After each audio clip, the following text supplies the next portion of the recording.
बेटा good afternoon. बेटा good afternoon. ठीक हैं बेटा सब बच्चे? चलिए तो दोबारा से शुरुआत करेंगे रिटायरमेंट ऑफ अ पार्टनर। इसमें आज जो सीखने वाले हैं हम, एक बहुत ही इंपॉर्टेंट टॉपिक है and that is treatment of life policies. ठीक, ट्रीटमेंट ऑफ लाइफ पॉलिसीज, दोनों ही बातें साथ में कर लेंगे।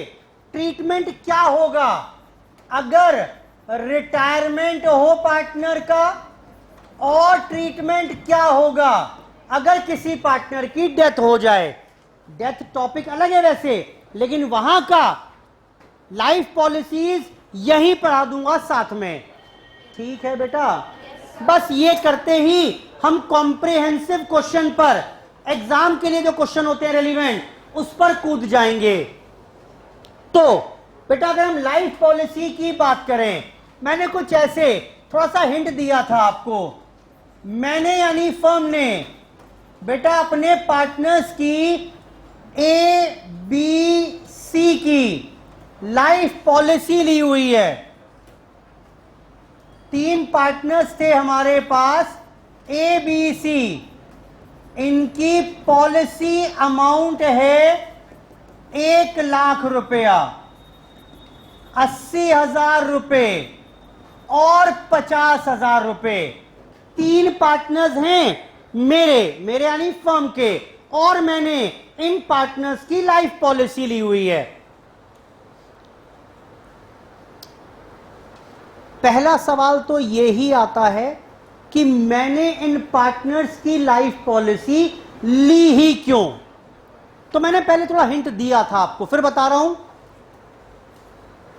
मैं ये जो लाइफ पॉलिसी ली है, ये बिल्कुल भी बिकॉज ऑफ इमोशंस नहीं ली है। इसमें इमोशंस का कोई रोल नहीं है। हमारे दिल में, हमारे दिमाग में ख्याल आता है कि लाइफ पॉलिसी ली होगी इसलिए कि कल को कुछ ए को हो जाए तो उसके डिपेंडेंट्स को एक पर्याप्त राशि मिल जाए, परेशान ना हो, फाइनेंशियल प्रॉब्लम ना आए, शायद इसलिए पॉलिसी ली होगी। Answer is no. बंद करो से भाई। Answer is no. मैंने पॉलिसी इसलिए नहीं ली। तो सर पॉलिसी ली क्यों है आपने? मैंने पॉलिसी इस सोच से ली है कि मेरे दिमाग में डर था एक, कल को अगर ए की डेथ हो गई सडनली, उसका हिसाब किताब, कैपिटल, रिजर्व, गुडविल, रीवैल्यूएशन, ये सब मिलाकर मुझे उसका पेमेंट करना होगा इमीडिएटली उसके एग्जीक्यूटर्स को। अब मैं इतना पैसा कहां से लाऊंगा एक साथ, और बिजनेस से निकालूंगा तो पूरे बिजनेस की वर्किंग कैपिटल इफेक्ट हो जाएगी। तो क्या करूं भाई, क्या करूं? एक काम करता हूं, तीनों पार्टनर्स की मैंने लाइफ पॉलिसी निकाल दी। अलग अलग क्यों निकाली है ये? अलग अलग क्यों निकाली है? अरे बोलो। मेरे दिमाग में है कि भाई अगर ए को कुछ हो जाता है तो लगभग इतने का सेटलमेंट, बी को इतने का, सी के कम पैसे लगे हुए हैं, उसका सेटलमेंट कुछ कम में होगा, उसके मुताबिक मैंने पॉलिसी ले ली। देखने में लग रही है आपको पार्टनर्स की पॉलिसी है ये, लेकिन मैं खुद को सेव कर रहा हूं। ठीक है, अब इसका साल दर साल प्रीमियम पे किया जाता था। वो प्रीमियम लेट्स से 5,000, 3,000 और 2,500 था सालाना। ये प्रीमियम कौन पे करता था? बोलो बेटा। Paid by firm. यानी अगर कोई खर्चा हो रहा है तो ऑब्वियस सी बात है, कल को उससे अगर कोई रिवॉर्ड मिलेंगे तो वो रिवॉर्ड भी किसके पास जाएंगे? बोलो बेटा। वो रिवॉर्ड्स भी फर्म के पास जाएंगे। ये तो बेसिक सा रूल है, जो खर्चा कर रहा है मुनाफा भी उसे होगा। खैर, अब अगर इस पॉलिसी को आप अपनी स्वेच्छा से बंद करना चाहें तो कुछ पैसा आपको जरूर मिल जाएगा, which is called the surrender value. Let's say ये दी हुई है मैंने आपको 20%। अगर पॉलिसी आप कहते हैं कि भाई मुझे आगे कंटिन्यू नहीं करनी, तो इंश्योरेंस कंपनी फिर भी कुछ पैसा तो आपको दे ही देगी। That is called the surrender value. अच्छा, किसी पार्टनर की डेथ होती है तो कितना मिलेगा? पॉलिसी अमाउंट मिल जाएगा। मैच्योरिटी वैल्यू कह लो इसे, इंश्योर्ड वैल्यू कह लो। और डेथ नहीं होती फिर भी पॉलिसी बंद करना चाह रहे हो तो क्या मिलेगा? सरेंडर वैल्यू मिलेगी। इन एनी केस जो भी अमाउंट मिलेगा, मान लेते हैं, ये तो केस स्टडी तैयार की मैंने, अब सुनो इसके बाद क्या हुआ। इसके बाद मान लेते हैं यहां पर ए डाइड। अब अगर ए की डेथ हो गई, बताओ कितना पैसा मिलेगा? 1 लाख रुपए मिल जाएंगे। पॉलिसी वैल्यू पूरी? हां बोलो। बी और सी के भी पूरे पूरे पैसे मिल जाएंगे? नहीं मिलेंगे, नहीं मिलेंगे। अरे एक ही डेथ हुई है तो एक का ही तो पैसा मिलेगा। अब ये बताओ, ये पैसा 1 लाख रुपया किसका है? बोलो। फर्म का। और फर्म का मतलब क्या होता है वैसे? A B C in the PSR। बेटा बोलो ठीक है? भाई 1 लाख रुपए आएगा इंश्योरेंस कंपनी से, तीनों में बांट देंगे। ए बी सी तीनों में बांट देंगे in the profit sharing ratio. ठीक है। खर्चा फर्म ने किया, पार्टनर्स ने किया PSR में, तो आज जो बेनिफिट होगा वो भी फर्म का होगा, यानी तीनों पार्टनर्स का होगा PSR में। क्या मैं आगे बढ़ूं? अब बेटा ये हो तो गया। अब जानते हो प्रॉब्लम क्या आई? प्रॉब्लम ये आई, ए के एग्जीक्यूटर ने कहा कि जो पैसा मेरा मिला वो आपने सब में बांट दिया। दलील समझ में आ रही है मुझे सर आपकी, कि प्रीमियम फर्म ने दिया था तो जो पैसा मिलेगा फर्म को मिलेगा। समझ में आ रही है मुझे बात। लेकिन सर बी और सी का प्रीमियम भी तो फर्म ने दिया था, यानी उसका प्रीमियम भी तो कुछ हिस्सा ए ने कंट्रीब्यूट किया होगा। तो कल को आप मेरा हिसाब कर दोगे, मैं तो चला जाऊंगा बाहर, मैं तो बाहर हो गया। अब जो प्रीमियम पे किया आज तक, उसका बेनिफिट तो फ्यूचर में सिर्फ बी और सी को मिलेगा। हां बोलो। मैंने कहा बात तो ठीक कह रहा है भाई, ये ए के एग्जीक्यूटर बात तो ठीक कह रहे हैं। ए की पॉलिसी का जो पैसा मिला सब में बट गया, लेकिन बी और सी का बेनिफिट भी तो ए को मिलना चाहिए। लेकिन प्रॉब्लम ये है, बी और सी जिंदा हैं, उनका तो मैच्योरिटी पॉलिसी अमाउंट मिल ना पाएगा। तो क्या करें फिर? ना चाहते हुए भी क्या करना पड़ेगा? पॉलिसी बंद करो इसकी। कहीं नहीं लिखा ऐसा, कहीं नहीं लिखा ऐसा, लेकिन उसके बावजूद भी ए की डेथ पर ए का पूरा पैसा बी और सी के क्या मिल जाएगी? सरेंडर वैल्यू मिलेगी। बेटा क्लियर है बात? तो टोटल अमाउंट कितना मिला? यानी टोटल अमाउंट कितना मिला? यानी 1,26,000 किसको मिलेगा? फर्म को मिलेगा। किस रेशो में मिलेगा? यानी ए बी सी को मिलेगा PSR में। क्या कोई दिक्कत है? किसी की भी डेथ नहीं हुई, किसी की भी डेथ नहीं हुई। ए का रिटायरमेंट हुआ, ये लो बताना बेटा, ऑन एज रिटायरमेंट। ए के रिटायरमेंट पर क्या होगा? भाई जब ए जा रहा है तो पॉलिसी बंद करो इसकी। हां बोलो। पॉलिसी बंद करेंगे तो कितने मिल जाएंगे? 1 लाख मिल जाएंगे।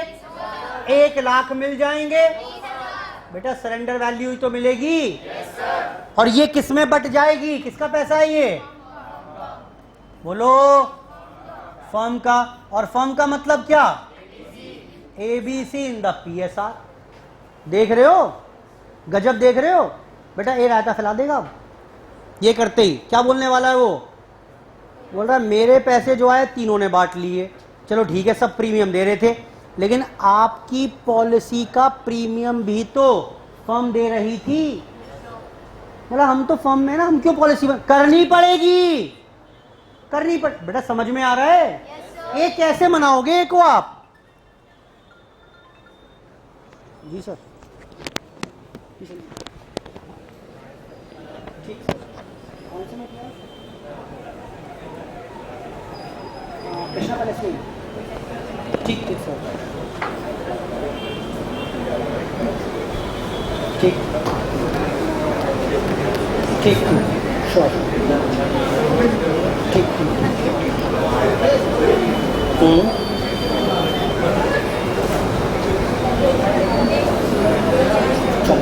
Thank you sir, thanks a lot, thank you, ठीक ठीक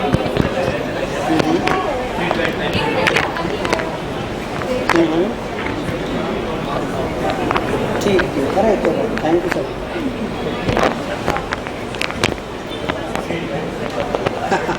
ठीक ठीक ठीक है, श्योर सर, ठीक ठीक, हाँ हाँ सही बात है सर, बिल्कुल ठीक बात है, ठीक है सर, थैंक यू सर जी। तो अभी फिर से वही मसला आ गया, ए का रिटायरमेंट हुआ, पैसे मिल गए ए के, तीनों में बट गए। ए कह रहा भाई मैं जा रहा हूं, मजबूरी वश पॉलिसी मेरी बंद करनी पड़ेगी, लेकिन बी और सी की बंद करवा के जाऊंगा। सोचो ना, बंद करो भाई, मुझे कोई हमदर्दी नहीं है। अब बी और सी की पॉलिसी भी, ए का रिटायरमेंट हुआ लेकिन पॉलिसी बी की और सी की भी बंद करा के जाऊंगा। जानते हो क्यों? क्योंकि अब ये सारा शेयर मुझे मिलेगा, कितने का बताओ? 46,000 फर्म में आ गए, तीनों में बटेंगे पीएसआर में। क्या ये लॉजिक कॉन्सेप्ट समझ में आता है कि नहीं आता है? क्लियर है बात? मैं फिर बता रहा हूं, गलती करोगे आप। कुछ भी पार्टनर्स का लेना देना नहीं है इसमें, फर्म का है।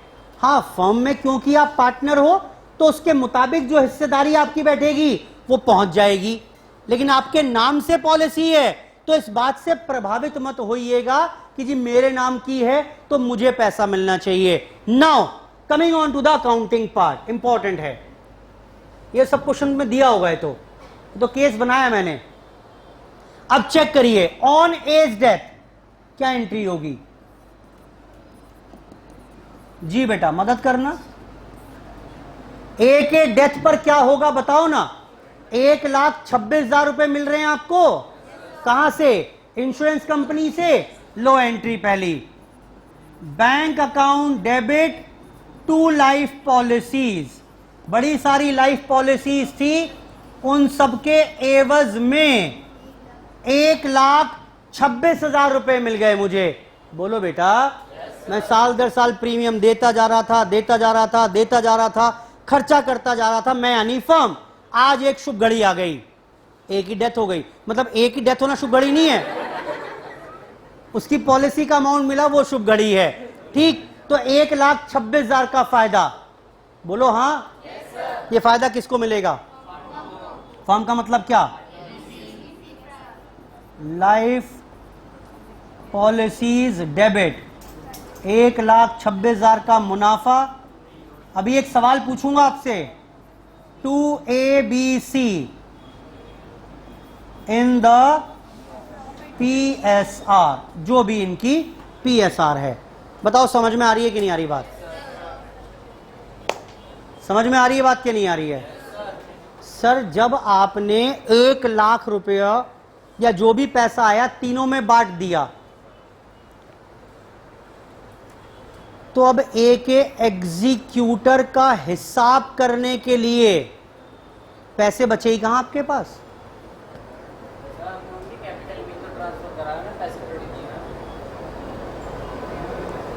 सवाल समझ में आया मेरा? फिर सुनो, मैंने ए की 1 लाख की पॉलिसी ली थी ये सोचकर कल को ए की डेथ होगी तो उसका हिसाब किताब के लिए 1 लाख रुपए इंश्योरेंस कंपनी से आ जाएंगे, मेरे ऊपर, फर्म के ऊपर ज्यादा फाइनेंशियल बर्डन नहीं पड़ेगा। लेकिन आज जब पैसे आए तो आपने तीनों में बांट दिए, तो पैसे तो बचे ही नहीं फिर ए के लिए। बिल्कुल ठीक बोल रहे हैं। एंट्री देखो ना, बैंक कहां छेड़ा मैंने? बैंक में तो पूरे 26 पड़े हुए। हाँ बोलो। ये तो जो मुनाफा हुआ वो तीनों की कैपिटल बढ़ा दी। देखो उसका नेट इंपैक्ट क्या है। ये पढ़नी नहीं आती आपको एंट्री, ये प्रॉब्लम है बस। इसका नेट इंपैक्ट देखो, नेट इंपैक्ट क्या है? यही तो है, बैंक डेबिट टू एबीसी, यानी एबीसी के वजह से कि कैपिटल के वजह से कुछ पैसा आ गया। बोलो गया कहां पैसा? पैसा तो अभी एज इट इज बैंक में पड़ा हुआ है, हां कि ना? तो ठीक है, एक का सेटलमेंट कर देंगे, क्या प्रॉब्लम है? क्या प्रॉब्लम है? प्रॉफिट होना और उसको निकाल लेना दोनों अलग बात हैं। याद आ रहा है क्वेश्चन कराया था कि A had withdrawn 5,000 in addition to salary. Salary देना अलग बात है, विड्रॉ कर लेना अलग बात है। क्या यह बात समझ में आ रही है? बोलो। पैसे आए तो कोई चैलेंज नहीं है, पैसा है मेरे पास, कल को ए का सेटलमेंट करना होगा, करवा देंगे। अब ये बताओ ए के रिटायरमेंट पर क्या एंट्री करवाओगे? अब तो मदद कर दो मेरी, बताओ।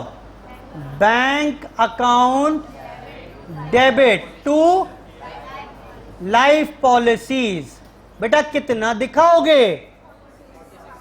46,000। और दूसरी एंट्री बताओ बेटा, life policies debit 46,000 to A, to B, to C. बेटा कितना कितना जाएगा? इन द पीएसआर, जो भी इनकी प्रॉफिट शेयरिंग रेशो होगी। क्या ये कॉन्सेप्ट समझ में आ रहा है कि नहीं आ रहा है? बस मैं चाहूंगा फटाफट से एग्जाम्पल डाल के हेडिंग नोट कर लो, सब कुछ ही है, कॉम्प्रिहेंसिव केस है, इससे ज्यादा कुछ नहीं मिलेगा। बस कुछ और शुरू करेंगे इसके बाद, फिर अब करो कॉपी फटाफट से। ये क्वेश्चन था पूरा एक्चुअली में, बस डिटेल्ड क्वेश्चन है ये, फिर ये उसका आंसर्स हैं। ट्रीटमेंट आपको क्या करना पड़ेगा, पढ़ा करूं? एक काम करिए, पहले ये क्वेश्चन नोट कर लीजिए, ये क्वेश्चन था, एंट्रीज बाद में नोट करेंगे। फिर पहले ये नोट करिए क्वेश्चन क्या था, ये सब दिया हुआ है।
बेटा नोट कर लिया क्या? ये एंट्रीज दिखा दूं उसके बाद?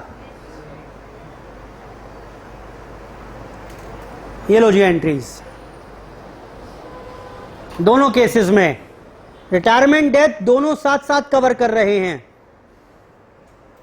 रिटायरमेंट एंड डेथ दोनों साथ साथ कवर कर रहे हैं।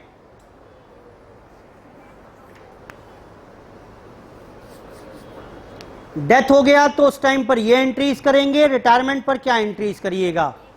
So this is the case of individual life policies. तीनों पार्टनर्स की अलग अलग पॉलिसी ली हुई थी, प्रीमियम फर्म पे कर रही है, जिसकी डेथ हो जाएगा उसका पॉलिसी अमाउंट मिलेगा, बाकी सबकी सरेंडर वैल्यू मिल जाएगी। नाउ एक और केस बनता है, बेटा हटा दूं उसको अब यहां से, करो फटाफट से 2 मिनट और।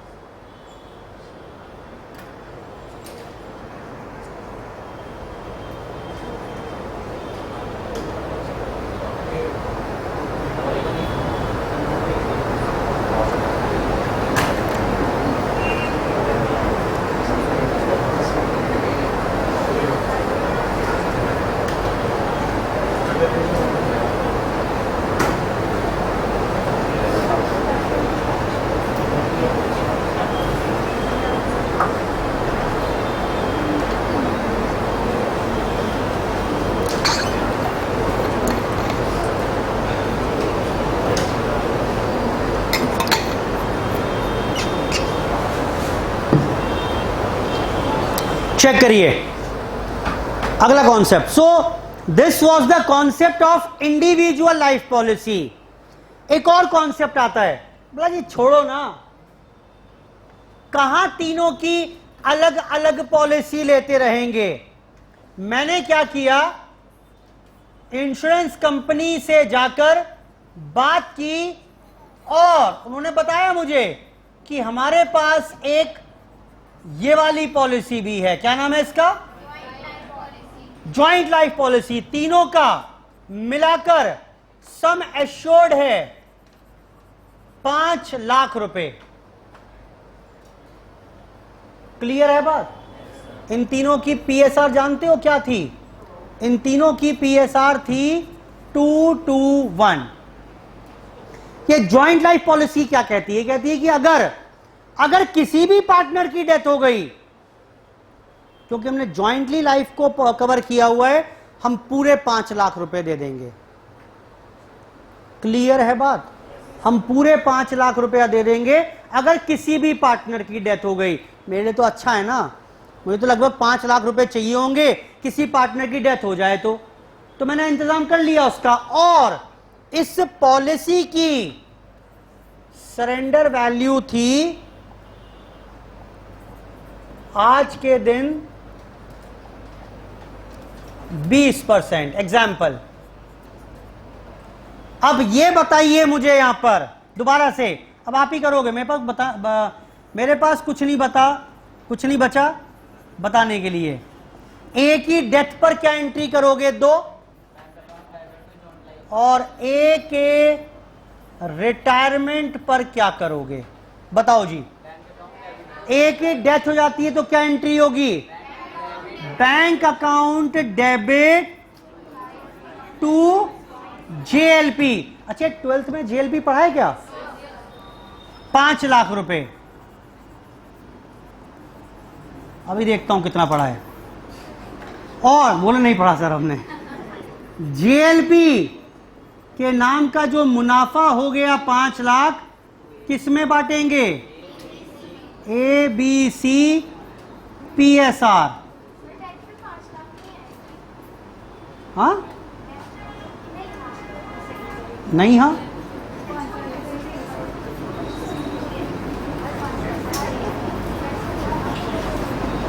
बेटा क्या ये ठीक है? रिटायरमेंट की एंट्री बताओ। सेम ही एंट्री होंगी भाई, अमाउंट चेंज हो जाएगा बस। बैंक टू जेएलपी, नोट करना शुरू कर दो फटाफट। कितना सरेंडर वैल्यू मिलेगी? 1 लाख। और ये 1 लाख रुपया बांट दीजिएगा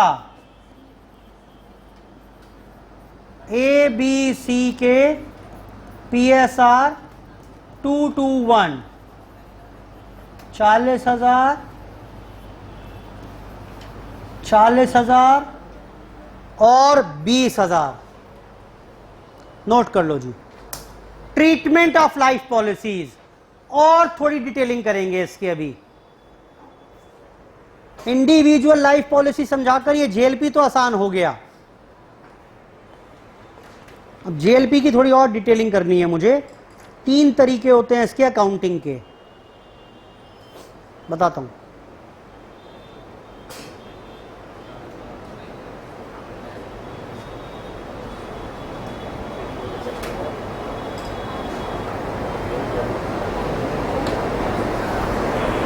तीन पार्टनर्स की मिलाकर 5 लाख की जेएलपी ली थी हमने। सरेंडर वैल्यू आज 20% है। प्रीमियम फर्म के पे करती है। एक की डेथ हुई तो क्या होगा, रिटायरमेंट हुआ तो क्या होगा। रेशो तीनों पार्टनर्स की 2:1 थी। रेशो तीनों पार्टनर्स की 2:1 है।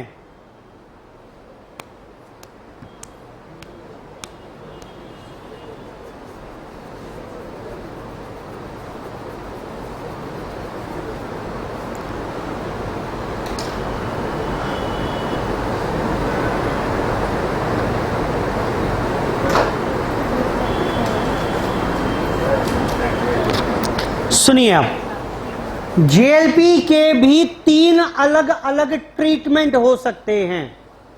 बेटा नोट कर लिया? चलो डालो heading, treatment of JLP.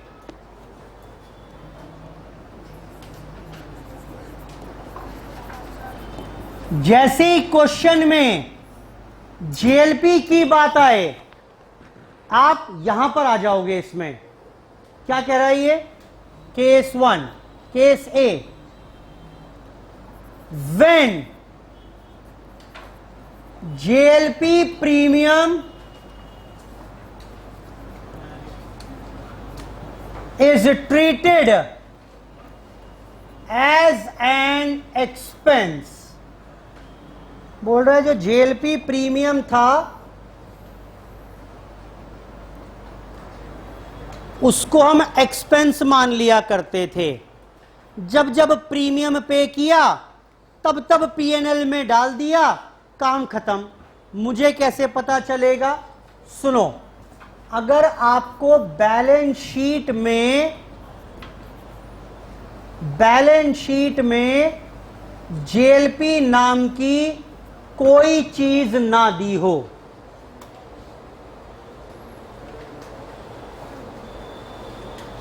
Balance sheet में जेएलपी नाम की कोई चीज नहीं है, समझ जाना। हम किसकी बात कर रहे हैं? केस 1 की बात कर रहे हैं, केस ए की बात कर रहे हैं। यानी प्रीमियम जब जब देते थे पीएनएल में ट्रांसफर कर देते थे। जेएलपी बैलेंस शीट में नहीं है, लेकिन वो बोल रहा है नीचे एडिशनल इंफॉर्मेशन दी हुई है, वही सब कि भाई कॉमन ही बना दूं मैं। क्वेश्चन में इंफॉर्मेशन तो है कि पार्टनर्स ने जेएलपी ली हुई है 5 लाख की, सरेंडर वैल्यू है 20%, पीएसआर है तीनों की 2:1। ये पिछले क्वेश्चन वाली इंफॉर्मेशन ले ली। क्वेश्चन में लिखा हुआ है सब कुछ, लेकिन बैलेंस शीट में जेएलपी नाम की कोई चीज नहीं है। अब बताओ मुझे अगर ए की डेथ हो जाती है कितना पैसा मिलेगा? कुछ नया थोड़ा ना पूछ लिया। कितना मिलेगा? 5 लाख। एंट्री बताना। Bank debit 5 lakh to JLP 5 lakh. सुनो, अब ये इंपॉर्टेंट जो बता रहा हूं। अब मेरे पास किताबों में समझो, पहले फर्नीचर पड़ा हुआ था 5,000 का। इस फर्नीचर को बेचा तो ये 7,000 में बिक गया। क्या कहना चाहोगे? 2000 का मुनाफा हो गया कि नहीं हुआ? ये मुनाफा किसका है? फर्म का है। फर्म की फर्नीचर था। फर्म का मतलब क्या हुआ? तीनों पार्टनर्स का पीएसआर। हाँ बोलो, वापस आओ। ये एक एसेट है। अब जेएलपी मत पढ़ो से, एसेट है। बाजार में बेची हमने, कितने पैसे मिल गए? बोलो। किताबों में ये एसेट कितने की थी? बोलो, 0 की। मुनाफा कितना हो गया? ये ऐसे पढ़ने में आसानी रहेगी आगे वाले केसेस में। तो कितने का मुनाफा बता रहे हो आप मुझे? 5 लाख का। और क्या करेंगे इस मुनाफे का? A B C old partners का पीएसआर। सर ये वही तो बात हो गई, वही हो गई, लेकिन मुझे एक्सटेंशन लेके जाना है तो इसलिए यहां से उठा के ला रहा हूं आपको। जरा ए के रिटायरमेंट पे एंट्री भी बताना। केस ए नोट करो पूरा एज इट इज, करो नोट, बुक में ही नोट कर लेना, ये इंपॉर्टेंट है बहुत। जब भी क्वेश्चन में जेएलपी आएगी आप यहां जाना इस पर, केस ए बी या सी, वो फिर तय कर लेना कौन सा केस एप्लीकेबल है आपके ऊपर। जेएलपी आते ही यहां पर आ जाना। बेटा मदद करिए जरा, रिटायरमेंट पर क्या एंट्री होगी? अब तो करा के तो आए हो सर, आप दोबारा एक ही चीज बार बार करा रहे हो। अरे कर लो बेटा। On age retirement, bank to JLP, how much? Surrender value 1 lakh.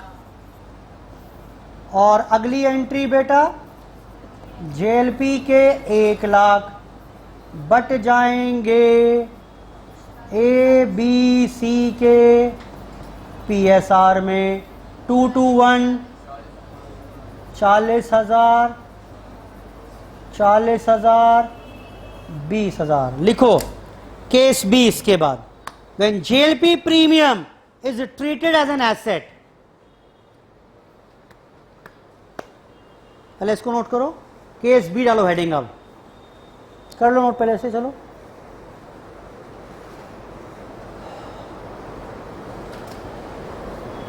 अगर बैलेंस शीट में जेएलपी ना दी हो लेकिन क्वेश्चन में जेएलपी की चर्चा हो, समझ जाना केस ए है, समझ जाना केस ए है।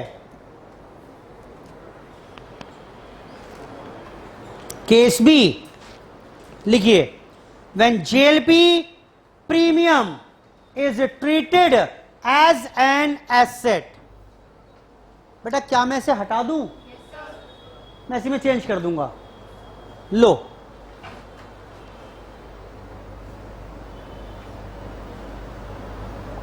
when JLP premium is treated as an asset, पहचान ये है इसकी कि बैलेंस शीट में JLP पड़ी होगी generally at its surrender value. ये पहचान है इसकी। अब एंट्री क्या करोगे?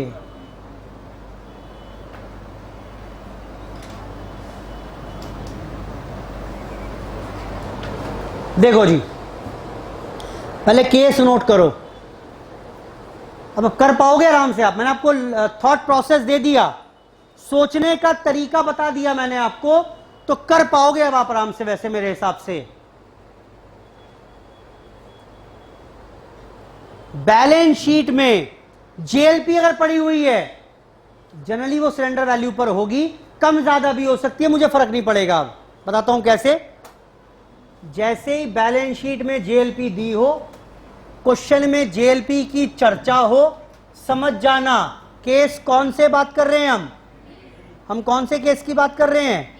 हम केस बी की बात कर रहे हैं। खैर, अब आप जरा सोच के बताओ मुझे, डेथ हुई कितना पैसा मिलेगा? 5 लाख मिलेंगे। हाँ बोलो ना। हाँ 6 लाख मिलेंगे। क्यों? अरे भैया पॉलिसी तो 5 लाख की ही है। इंश्योरेंस कंपनी, आप अपनी किताबों में क्या कर रहे हो इस बात से इंश्योरेंस कंपनी को क्या ही मतलब। आप किताबों में 5 लाख दिखा दो, 2 लाख, वो आपकी मर्जी है। इंश्योरेंस कंपनी के अच्छा पार्टनर गया, कौन सा गया? मैंने जी ये टपक गया। तो बोला ठीक है, जेएलपी 5 लाख की है, 5 लाख ले जाओ। 5 लाख आ गए। अगला सवाल मेरा, मुनाफा कितने का हुआ इस बार? बोलो, अरे बोल दो अब तो। 1 लाख की एसेट है, बेचकर 5 लाख मिल गए, मुनाफा कितना? खत्म ट्रीटमेंट इन द PSR। 2 2 1 5 8 1,60,000 1,60,000 80,000। अरे कॉन्सेप्चुअली चलो ना, कोई प्रॉब्लम ही कहां बची? फालतू की मेहनत लग रही है मुझे, अब तो बहुत आसान हो गया, ये सोचना बहुत आसान हो गया। रिटायरमेंट पर बताओ क्या करेंगे? बेटा कितना पैसा मिला रिटायरमेंट पर? 1 लाख। मुनाफा कितना हुआ?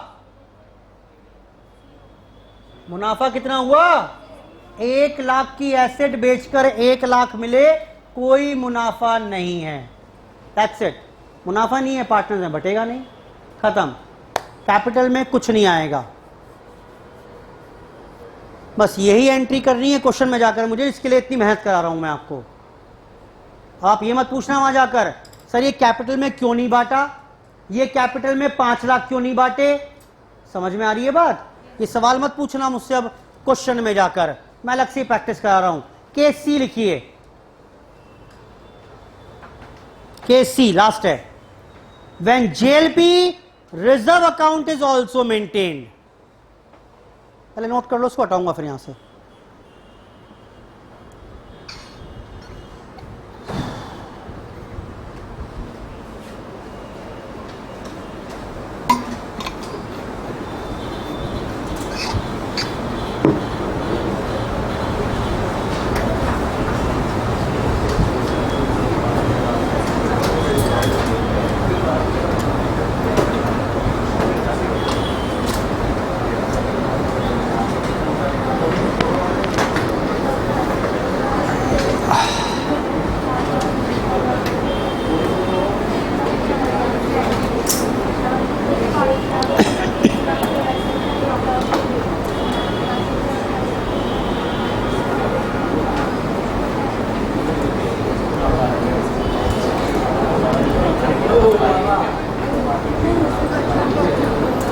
बेटा फटाफट नोट करिए इसको, केस सी पर आएंगे।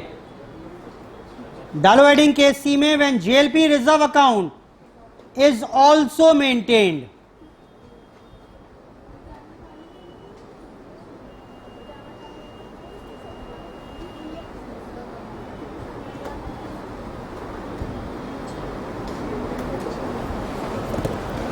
देखें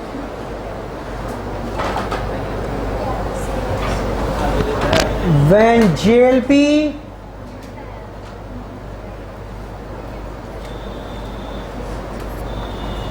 reserve account is also maintained, पहचान ये। अच्छा एक बात बताइए, केस 2 में सरेंडर वैल्यू 1 लाख थी, यहां 1,20 पड़ा हुआ है, कोई प्रॉब्लम है क्या? क्या करोगे इस एंट्री में? बोलो क्या करोगे? 5 लाख माइनस 1,20 से कितना? 3,80 बांट दोगे? कुछ बताने की जरूरत थोड़ा ना है मुझे। यहां पर क्या करोगे? ये यहां पर 1,20 पड़े हुए थे, अब बताओ क्या करोगे? 1 मिल गया आपको सरेंडर वैल्यू, 20 का लॉस बोलो ना। नई बात क्या है? 1,20 की एसेट थी, बेचकर 1 लाख मिले, 20 का लॉस है कि नहीं है? ये अलग अलग केस बना रखे हैं बहुत सारे स्टडी में। जरूरत क्या है? सिंपल लॉजिक तो है। 1,20 की एसेट पड़ी हुई है, 1 लाख बेचकर मिले, लॉस कितना हुआ? बोलो। जेएलपी के नाम का 20 का लॉस कौन बेयर करेगा? फर्म। फर्म का मतलब क्या? बेटा क्लियर हो रही है बात? चलो, तो सिंपल लाइन ऑफ एक्शन वही रहेगा सोचने का। इस बार क्या हुआ? इस बार यह हुआ कि जेएलपी के साथ साथ जेएलपी रिजर्व अकाउंट भी बैलेंस शीट में दिख रहा है, जनरली बराबर होगा, नहीं भी होगा तो फर्क नहीं पड़ता मुझे, कम हो ज्यादा हो मैं तो उसी सोच से काम करता जाऊंगा और काम बनता जाएगा मेरा। क्वेश्चन की पहचान क्या है? बैलेंस शीट में रिजर्व पड़ा होगा। 3 तरीके की बैलेंस शीट मिल सकती है, बताओ कौन सी पहली? कुछ नहीं होगा जेएलपी में। दूसरा, जेएलपी में बैलेंस शीट में एसेट साइड पर पड़ी होगी, जनरली सरेंडर वैल्यू पर होगी, कम ज्यादा भी हो सकती है, मुझे फर्क नहीं पड़ता। तीसरा केस क्या है? जेएलपी पड़ी होगी, साथ में कॉरस्पॉन्डिंगली रिजर्व भी पड़ा होगा। क्या करेंगे? अगर डेथ हुई तो क्या करेंगे बेटा बोलो? ये पैसा मिल गया, सब कुछ सेम। जब जेएलपी खत्म हो गई तो इस रिजर्व का भी कोई मायने नहीं है, बस एक एक्स्ट्रा एंट्री और पास कर लो। कौन सी? ए बी सी, अरे सॉरी, जेएलपी रिजर्व डेबिट, कितने का भी हो, चाहे कम हो ज्यादा का हो, सारा 1 लाख का मुनाफा हो गया, अब रिजर्व हो गया। जब जेएलपी नहीं बची तो रिजर्व का क्या करोगे? उसका कॉरस्पॉन्डिंग रिजर्व खत्म, बांटो। नहीं, कितना? 40 और 20। बताइए जरा यहां पर क्या करेंगे रिटायरमेंट पर? बेटा रिटायरमेंट पर क्या करोगे बोलो ना? 1 लाख, अरे बोलो भाई, 1 लाख की एसेट 1 लाख में बिकी, कोई प्रॉफिट लॉस नहीं है, लेकिन रिजर्व तो है ना, खत्म करो इसे। बस एक extra entry reserve write off करने की रहेगी, बाकी सब कुछ same as case P in the PSR 221 40 20। चर्चा समाप्त। जॉइंट लाइफ पॉलिसी की कॉम्प्रिहेंसिव चर्चा समाप्त हो गई मेरी। रिटायरमेंट में मेरे पास अब बताने के लिए कुछ नहीं है, सिर्फ क्वेश्चंस की प्रैक्टिस करनी है।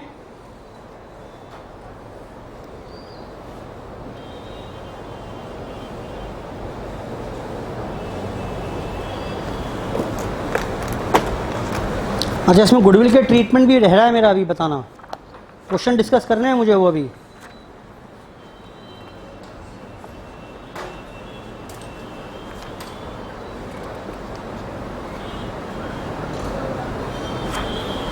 क्वेश्चन नंबर 12 और 13 अब ट्राई करके आइएगा। ट्राई से मतलब जो जो स्टेप हो जाएं, गुडविल की एंट्री हो जाए, रीवैल्यूएशन अकाउंट बन जाए, कंप्लीट दोनों क्वेश्चन मैं ही कराऊंगा क्लास में, लेकिन आप थोड़े वर्किंग कर लेंगे, पढ़ लेंगे क्वेश्चन, रिजर्व वगैरह बांट लेना, गुडविल है तो उसकी एंट्री कर लेना, रीवैल्यूएशन अकाउंट बना लेना, कैपिटल अकाउंट में पोस्टिंग, जो पॉइंट समझना है उसे छोड़ दीजिएगा। पूरा डिस्कशन कल मैं ही करूंगा क्लास में। गुडविल की एंट्रीज जो पुरानी हैं वो भी रह रही हैं अभी हमारी डिस्कशन। क्वेश्चन नंबर 6, 7, 8, 9, 10, 11 थे शायद, वो 6 से लेकर 11 तक सारे क्वेश्चन डिस्कस करने बाकी हैं अभी, और साथ में 2 क्वेश्चन और दे दिए मैंने कॉम्प्रिहेंसिव। करके आइए, कल पूरी क्लास डिस्कशन के ऊपर ही रहेगी। धन्यवाद, बाय बाय।